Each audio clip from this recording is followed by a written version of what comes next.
And good morning to you. Happy Sunday.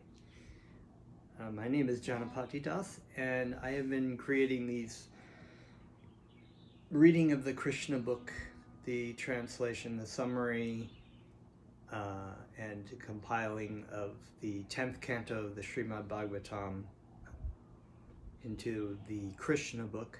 And I'm reading that in these series of videos. And I'm going to continue with that today with Krishna book reading 3. And if you come across this video and you want to hear more of the previous videos, you can go back to my YouTube channel and listen to those, like, subscribe to my channel, and share the videos. So I'm going to start with, as I always do, with Kirtan meditation. This form of meditation was inaugurated by Chaitanya Mahaprabhu 500 years ago as the prime benediction for humanity. And we're going to get right into it to do it. So what you do in this form is listen to the mantras and the first time through, and then I will keep singing. You can repeat the second time. I guess that would be the even times. Or you can just sit back and listen. I'm going to offer my respects to my spiritual teacher who taught me this form of meditation and all the wisdom of yoga wisdom herewith. Namo Vishnu Padaya Krishna Prastaya Bhutale Srimati Siddhaswarupanada Paramamsa Iti Namine Namo Vishnu Padaya Krishna Prastaya Bhutale Srimati Siddhaswarupanada Paramamsa Iti Namine Bhaja Shri Krishna Chaitanya Prabhu Nityananda Shri Advaita Gadadhara Shri Vasudeva Bhakta Vrinda Bhaja Shri Krishna Chaitanya Prabhu Nityananda Shri Advaita Gadadhara Shri Vasudeva Bhakta Vrinda Hari Bol Nitai Bol Nitai Bol Hari Bol Hari Bol Nitai Bol Nitai Bol Hari Bol Hari Bol Nitai Bol Nitai Bol Hari Bol Hari Bol Nitai Bol Nitai Bol Hari Bol Hari Bol Nitai Bol Nitai Bol Hari Bol Hari Bol Nitai Bol Hari Bol Hari Bol Nitai Bol Hari Bol Hari Bol Nitai Bol Hari Bol Hari Bol Nitai Bol Hari Bol Hari Bol Nitai Bol Hari Bol Hari Bol Nitai Bol Hari Bol Hari Bol Nitai Bol Hari Bol Hari Bol Nitai Bol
Haribol means to sing the names of God, which is the prime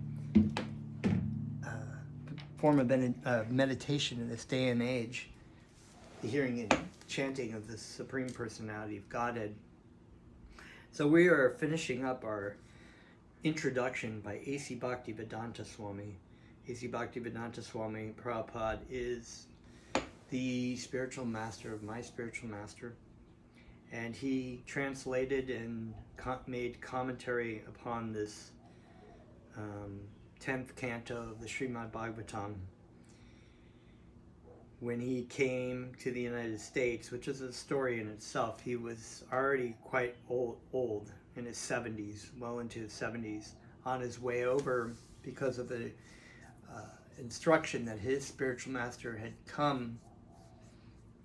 told him some 50 years or so before to take the wisdom of the yogic wisdom of Bhakti Yoga to the West, the United States, and bring it.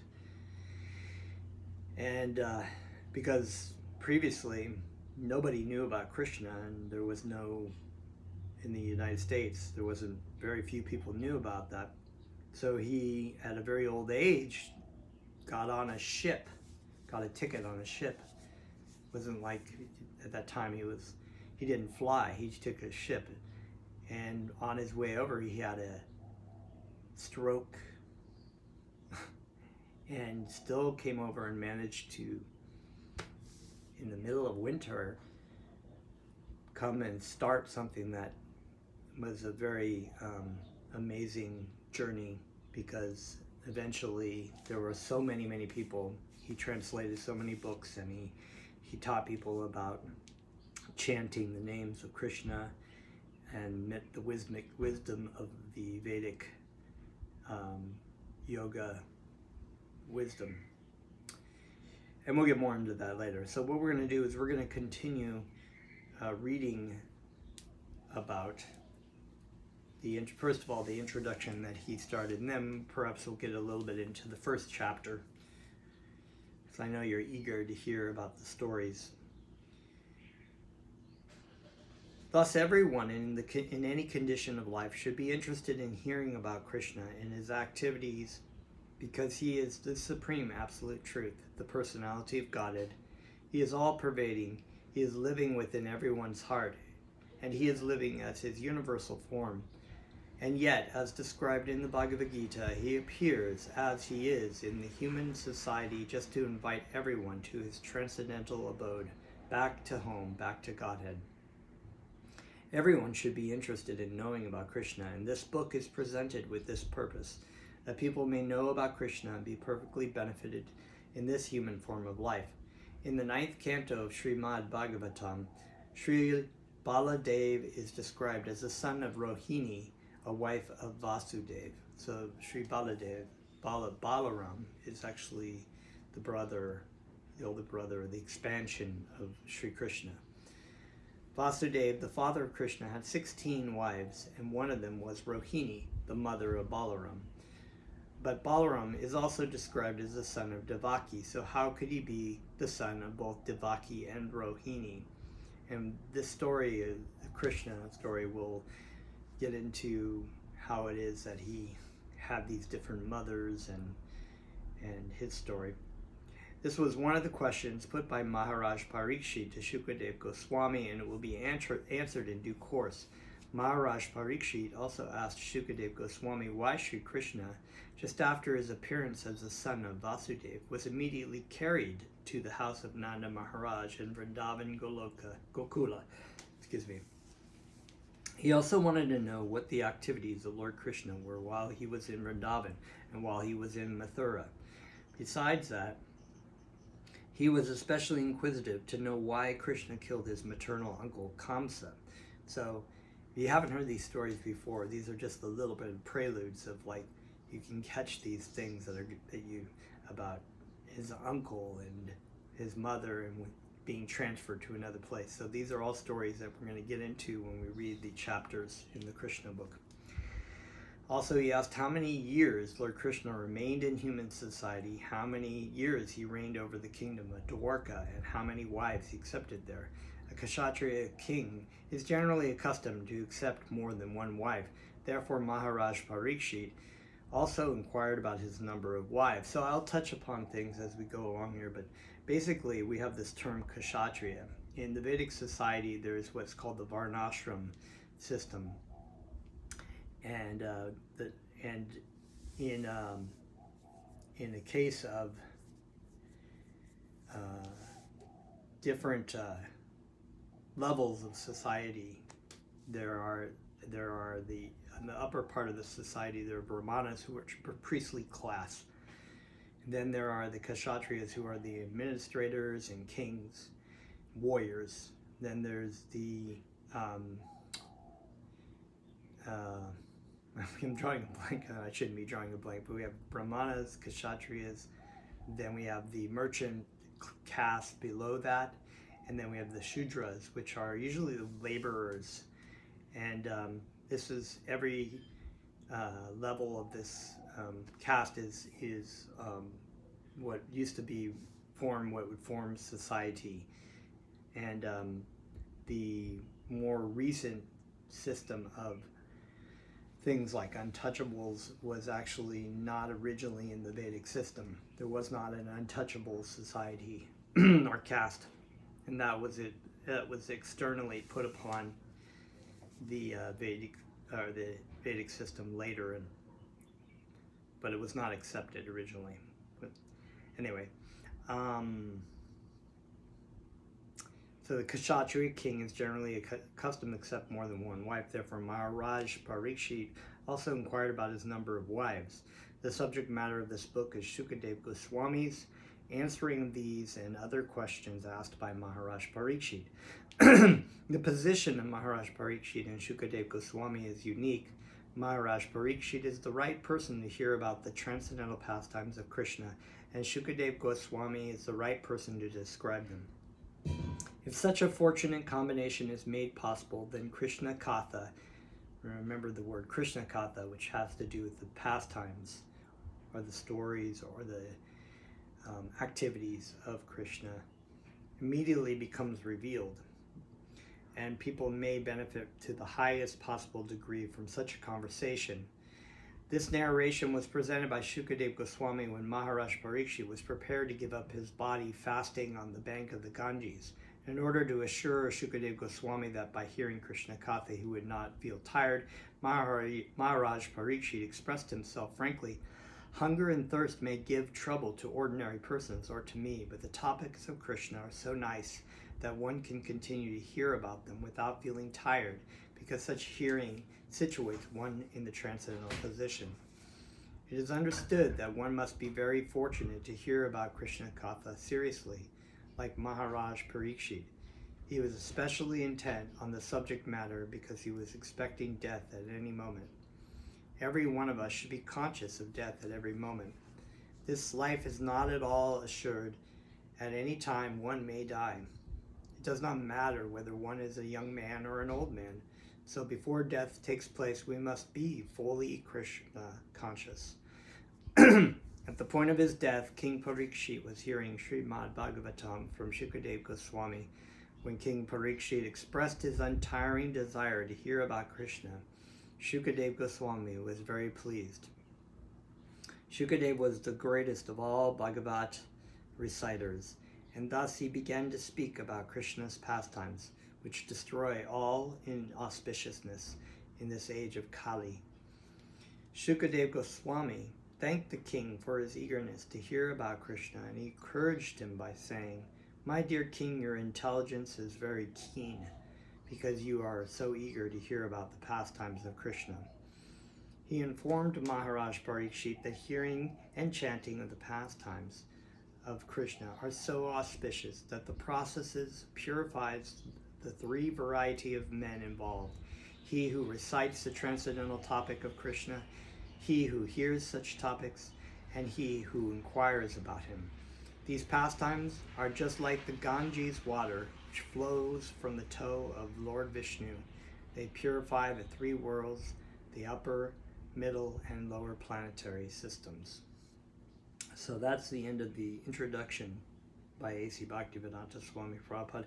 And I think we'll go ahead and tomorrow get into the chapter 1 of the Krishna book. It's called the Advent, chapter 1, Advent of Lord Krishna.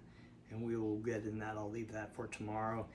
Until then, we're going to do this a little bit more chanting, and we'll see you tomorrow. Thank you very much.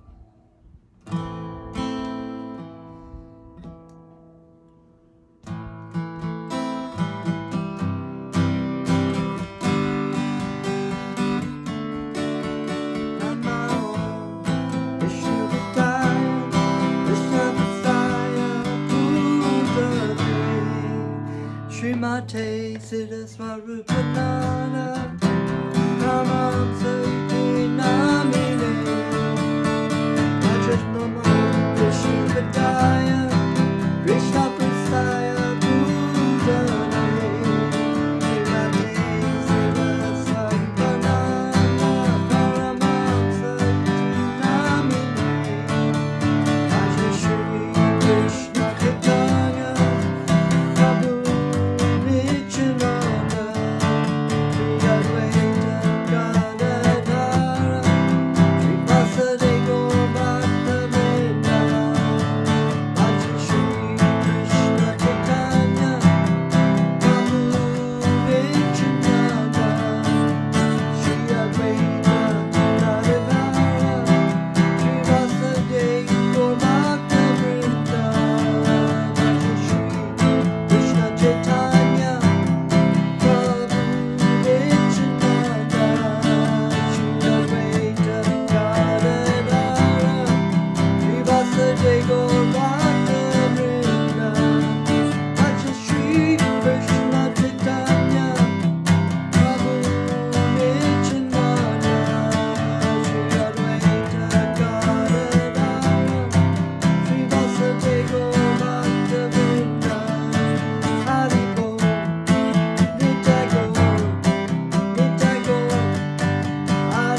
Haribol, thank you very much. We will see you tomorrow with the chapter 1 from the Krishna book.